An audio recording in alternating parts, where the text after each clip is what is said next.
बिहार में शराब की बिक्री फिर से शुरू, नीतीश कुमार का धमाकेदार ऐलान। दोस्तों, एक ऐसी खबर जो बिहार के हर घर में खुशी का संदेश लेकर पहुंची है। बिहार में अब शराब की बिक्री फिर से शुरू हो गई है। जी हां, यह कोई छोटी मोटी खबर नहीं बल्कि नीतीश कुमार सरकार का सबसे बड़ा और ऐतिहासिक ऐलान है। इस महत्वपूर्ण फैसले में प्रधानमंत्री नरेंद्र मोदी जी ने भी खुलकर समर्थन दिया है, जिसकी वजह से यह खबर और भी ज्यादा खास हो गई है। आज सुबह से ही बिहार के हर कोने में यही चर्चा हो रही है। पटना की गलियों से लेकर गांवों के चौराहों तक, चाय की दुकानों से लेकर बाजारों तक हर जगह बस एक ही बात गूंज रही है। लोग एक दूसरे से पूछ रहे हैं, सुन लिया, अब तो असली मजा आएगा। सोशल मीडिया पर तो ऐसा तूफान मच गया है जैसे बाढ़ आ गई हो। फेसबुक हजारों पोस्ट, यूट्यूब पर वीडियो की भरमार, इंस्टाग्राम पर स्टोरीज का सैलाब, ट्विटर पर ट्रेंडिंग हैशटैग, सब जगह यही खबर छाई हुई है। लोग खुशी से कह रहे हैं कि बिहार में अब वही पुरानी रौनक लौट आई है। याद है ना वे दिन जब शराबबंदी के सख्त नियमों के कारण हर गली नुक्कड़ पर पुलिस की सख्त निगरानी रहती थी। छोटे छोटे दुकानदार अपनी दुकानें बंद करने को मजबूर हो गए थे। गरीब मजदूरों की रोजी रोटी छिन गई थी। अवैध शराब के जाल में फंसकर कई परिवार बर्बाद हो गए थे।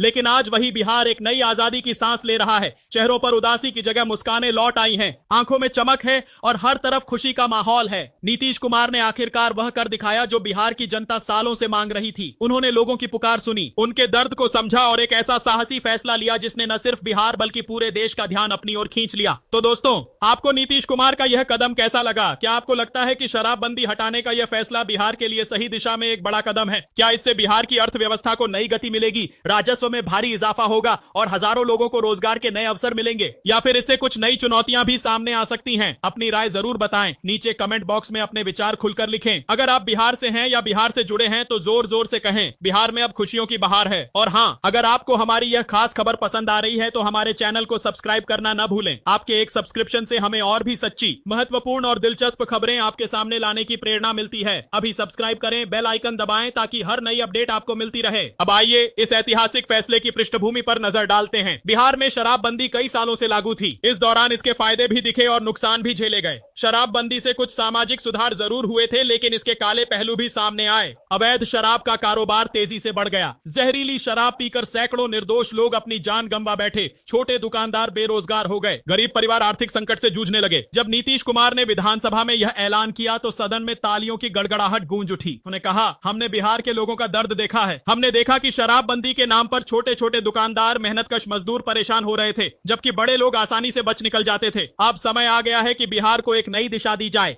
नियंत्रित तरीके से कानून के दायरे में रहकर सख्त निगरानी के साथ शराब की बिक्री को अनुमति दी जाएगी। अब इस बयान के बाद देश भर में चर्चा का दौर शुरू हो गया। न्यूज चैनलों पर बहसें होने लगी, अखबारों में सुर्खियां छपी। प्रधानमंत्री नरेंद्र मोदी जी ने भी इस फैसले का समर्थन करते हुए कहा, नीतीश कुमार का यह कदम बिहार के विकास के लिए जरूरी है। नियंत्रित शराब नीति से राज्य को आर्थिक लाभ होगा और अवैध कारोबार पर रोक लगेगी। इस खबर के फैलते ही बिहार के हर जिले में खुशी की लहर दौड़ गई। पटना, भागलपुर, दरभंगा, गया, मुजफ्फरपुर, सिवान, पूर्णिया, भागलपुर, हर शहर, हर कस्बे, हर गांव में लोगों ने इस फैसले का स्वागत किया। बाजारों में रौनक बढ़ गई। लोग एक दूसरे को बधाई दे रहे थे। विपक्ष की प्रतिक्रिया भी दिलचस्प रही। शुरू में वे हैरान तो हुए, लेकिन बाद में कई विपक्षी नेताओं ने कहा, हम शुरू से यही कह रहे थे कि शराबबंदी से ज्यादा नुकसान हो रहा था, गरीब लोग फंस रहे थे, यह सही फैसला है। हालांकि कुछ लोग अभी भी सवाल उठा रहे हैं। उनका कहना है कि क्या सरकार इस नई नीति को प्रभावी ढंग से लागू कर पाएगी? क्या नियंत्रित बिक्री वास्तव में संभव होगी? महिलाओं की प्रतिक्रिया भी मिली जुली है कि कुछ महिलाएं चिंता जता रही हैं कि शराब की बिक्री से घरेलू कलह बढ़ सकता है, लेकिन कई महिलाएं समर्थन में हैं। उनका कहना है कि अगर सख्त नियम होंगे तो कोई समस्या नहीं होगी। सरकार ने साफ कर दिया है कि नियम बहुत सख्त होंगे। सार्वजनिक स्थानों पर नशे में हंगामा करने वालों को तुरंत जेल होगी। दुकानों पर सीसीटीवी कैमरे लगेंगे। बिक्री का समय निश्चित होगा। नियम तोड़ने वालों पर भारी जुर्माना लगेगा। बिहार के छोटे कस्बों और गांवों में भी उत्साह का माहौल है। दुकानदार अपनी दुकानों को सजाने में जुट गए हैं। होटल मालिक तैयारियां कर रहे हैं। ठंड का मौसम आने वाला है और लोग उम्मीद कर रहे हैं कि इस बार बिहार की सर्दियां और भी रंगीन होंगी। दोस्तों, यह बिहार के लिए एक ऐतिहासिक दिन है। नीतीश कुमार और प्रधानमंत्री मोदी जी के इस साहसी कदम से बिहार को नई दिशा और नई ऊर्जा मिली है। यह फैसला न सिर्फ आर्थिक रूप से फायदेमंद होगा बल्कि सामाजिक संतुलन भी लाएगा।